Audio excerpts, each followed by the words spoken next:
apakah kita memilih untuk mempertahankan Indonesia ini agar tetap ada atau tidak?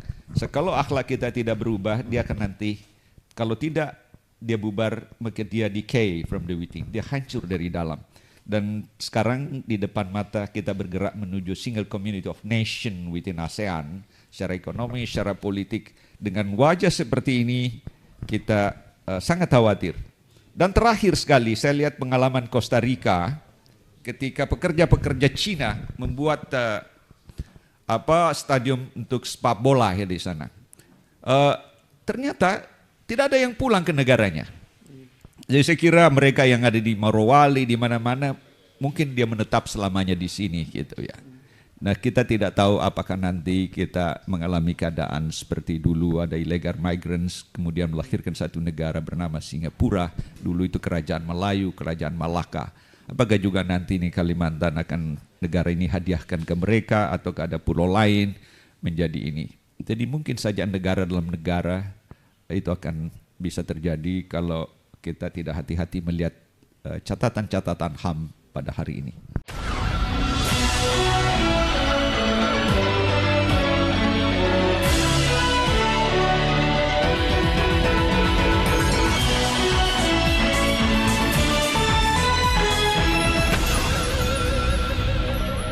Oke, sekarang kita dengarkan Prof. Hafidz Abbas ini selalu melihatnya dari perspektif hak asasi manusia dan juga soal ini, soal penguasaan oligarki ya. Sekarang lagi berurusan dengan itu juga ya. Dan dulu sudah berurusan, sekarang langsung melihat praktek nyatanya gitu ya. Baik, terima kasih Bang Ersu. Assalamualaikum warahmatullahi wabarakatuh. Ini saya sebenarnya masih terpukau mengenai jasa palsu atau asli gitu ya. Gini, ada 3 hal yang ingin saya sampaikan dan ini membawa refleksi yang amat mendalam bagi bangsa ini. Saya meminjam istilah Bang Rocky Gerung gitu ya, akal sehat, common sense gitu ya. Sebenarnya persoalan HAM di tanah air kita berkisar pada 3 klaster besar. Pertama, ada persoalan-persoalan yang sifatnya recurrent, berulang dari masa ke masa, terutama dalam 1-2 dekade terakhir, khususnya pada periode kepemimpinan Presiden Jokowi. Yang kedua, ada persoalan-persoalan kontemporer, muncul beragam masalah-masalah yang membawa kekisruhan besar di negeri ini, yang seperti rasanya negeri ini diobrak-abrik oleh satu kekuatan yang tidak terduga. Tapi ada satu masalah HAM yang juga sangat fatal kalau kita tidak perhatikan hari ini, yaitu a far-sighted impact. Jadi dampak yang belum terlihat hari ini, tetapi akan pasti terjadi kalau kita tidak antisipasi hari ini, maka membawa malapetaka yang lebih fatal lagi. Saya memulai yang pertama. Saya mau bercerita sedikit mengenai pengalaman saya sebagai komisioner di Komnas HAM dan pernah Deputi Menteri di Kementerian HAM, Dirjen Kepala Badan selama 19 tahun 3 bulan. Jadi hampir 2 dekade menekuni persoalan-persoalan ini sebagai pejabat eselon 1 ya, sebelum saya di Komnas HAM. Persoalan-persoalan yang sifatnya recurrent yang saya lihat tidak berubah gitu ya. Pada saat sebagai Ketua Komnas HAM, saya melihat ada 3 orang yang diadukan di kantor ini ya. Pertama polisi, kedua Pemda, yang ketiga oligarki gitu. Jadi ada sekitar 10.000 pengadu datang. Jadi Komnas HAM itu seperti pasar itu. Jadi kalau Bang Hersu berkantor di Komnas HAM, kita seperti rasanya ini kapan nih kita masuk neraka gitu ya. Jadi karena begitu besarnya rasanya desakan publik.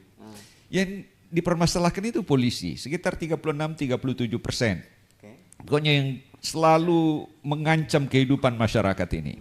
Polisi di urutan tertinggi. Yang kedua adalah Pemda. Karena umumnya peraturan-peraturan daerah yang diterbitkan oleh Pemda itu adalah untuk meningkatkan PAD. Ya kan, pada saat rakyat miskin lalu disuruh bayar pajak sekian kali lipat, seperti yang terjadi di Pati, di ini ya, seperti itulah. Sehingga sebaran perda-perda itu bisa 70-60% lebih hanya untuk memeras rakyat gitu kan ya. Nah, yang ketiga adalah oligarki. Oligarki selalu bersekongkol dengan pengambil kebijakan lokal. Mengapa Pemda selalu bergandengan tangan dengan oligarki? Karena kos politik untuk jadi bupati wali kota itu tidak murah. Kalau keluar misalnya 100 miliar gitu, sang bupati harus bekerja sekitar 200 tahun baru modalnya kembali. Kan pasti rugi ya kan? Tidak ada cara lain untuk cepat kembali ya, tanah, kasih gunung, kasih danau ya, kepada pengusaha-pengusaha. Very common. Jadi itulah sebenarnya yang menyebabkan konspirasi antara tiga kelompok yang diadukan masyarakat ini kelihatannya berulang terus karena belum ada tanda-tanda ada perbaikan gitu ya. Substansi yang diadukan oleh publik, kalau ini bisa menjadi representasi wajah hampir 300 juta penduduk, pertama hilangnya keadilan di negeri ini. Gimana mau dapat keadilan menghadapi oligarki? Pak Yusuf Kalla aja coba bayangkan gitu ya, dia bisa diperlakukan seperti itu.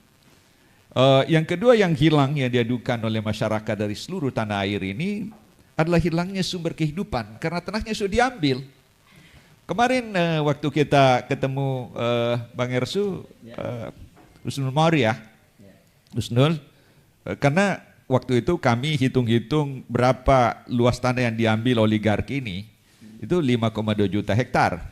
Itu jadi rujukan profesional. Tapi mahasiswanya bantah, bilang itu data keliru, salah itu data. Karena 9,5 juta hektar yang disampaikan mahasiswanya yang ternyata pejabat dari BPN. Tapi coba bayangkan, luas seluruh Jakarta, termasuk rumahnya Bang Mulyadi ini, itu hanya 66.000 hektar. Ada satu orang aja 9,5 juta hektar. Dan waktu saya mau pulang tinggalkan tempat itu, katanya sekarang meningkat lebih 11 juta hektar tanah. It's the danger. Masa ini bisa terjadi di negara yang punya Pancasila gitu ya. Yang ketiga, hilangnya rasa aman. Masyarakat yang punya tanah itu tidak aman. Kalau Bang Hersu punya tanah di Tamrin, itu tidak aman itu. Besoknya bisa jadi kalau keadaan ini terus dirawat, kalau toh kita tidak bubar sebagai negara, kata Bandunya, decay from the within. Kita lapuk, hancur dari dalam. Dan itu recurrent. Kenapa kita terus merawat tiga wajah ini gitu ya. Saya melangkah yang kedua, masalah-masalah kontemporer gitu ya. Nah, yang dirisaukan oleh Amnesty International dan Human Rights Watch dan seluruh lembaga-lembaga internasional, dia mengkhawatirkan corak militerisme pemerintahan saat ini yang didominasi oleh kekuatan polisi. Kemarin MK kan membatalkan yang tidak boleh menjabat ini. Tapi saya dengar tadi dari apa yang disampaikan Pak Mulyadi dan Pak Saididu, ternyata tidak bisa dikontrol. Dia tetap punya power begitu ya, gitu. Jadi ini sesuatu yang amat mengkhawatirkan gitu ya. Saya waktu masih melihat data di kampus ketika ada malapetaka yang terjadi di lebih 1.000 mahasiswa, 1048 gitu kasus, lebih 50 perguruan tinggi, mahasiswa diberi kesempatan magang di Jepang, di Jerman, tapi kan di sana kerja paksa, kerja padat karya, dan akhirnya keuntungan yang diperoleh itu dikasih ke perguruan tingginya, dan ada data yang saya peroleh, dosen yang memfasilitasi pengiriman mahasiswa ke luar negeri ini ke Jerman, itu memperoleh satu orang mahasiswa nyetor 40 juta gitu ya. Jadi mahasiswa dieksploitasi dan ada 90 orang mengadu ke Komnas HAM, tapi ini tidak diteruskan. Jadi ada impunity. Masa ini tidak memperoleh keadilan? Dan ini sudah menjadi isu global karena melibatkan Jerman dan masyarakat internasional. Tapi kenapa ini tidak berproses begitu? Jadi ini amat mengkhawatirkan. Ini hal-hal yang kontemporer. Kita juga lihat ini Bang Saididu yang selalu menyegarkan ingatan kita pada situasi yang juga amat mendebarkan masa depan Indonesia mengenai kekuasaan oligarki di PIK 2 gitu kan ya. Rakyat senaknya digusur ya, hilang sumber kehidupannya segala macam. Toh negara tidak hadir di situ. Dia mempertontonkan sebuah kekuasaan yang luar biasa.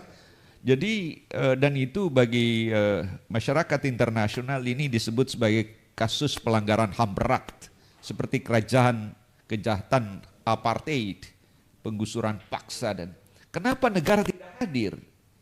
Jadi ini semua situasi yang amat mengkhawatirkan. Ada lagi Pulau Rempang juga. Ya, karena ada orang Cina mau buat pabrik kaca atau pabrik biskuit, saya tidak tahu Pak Mulyadi, atau pabrik apa di situ, mungkin juga pabrik uang palsu atau apa gitu ya. Jadi rakyat dipaksa yang berabad-abad tinggal di situ digusur gitu. Ini kenapa ini terus negara tidak hadir? Dan terakhir ada ecocide, kekejaman terhadap alam. Dan ini saya lihat di UNEF, di PBB untuk lingkungan hidup di Nairobi, ingin membawa ini dan sekarang masih dalam proses masukkan di Statuta Roma, disamakan sebagai genocide. Coba bayangkan dengan tragedi di Sumatera ini, saya lihat tadi data ada 69 triliun kerugian ekonomi, jadi sekitar 4,2 miliar dolar. Ya mungkin sekarang bertambah karena datanya minggu lalu. Ada 10.010 orang meninggal dan ada lebih 200 orang hilang.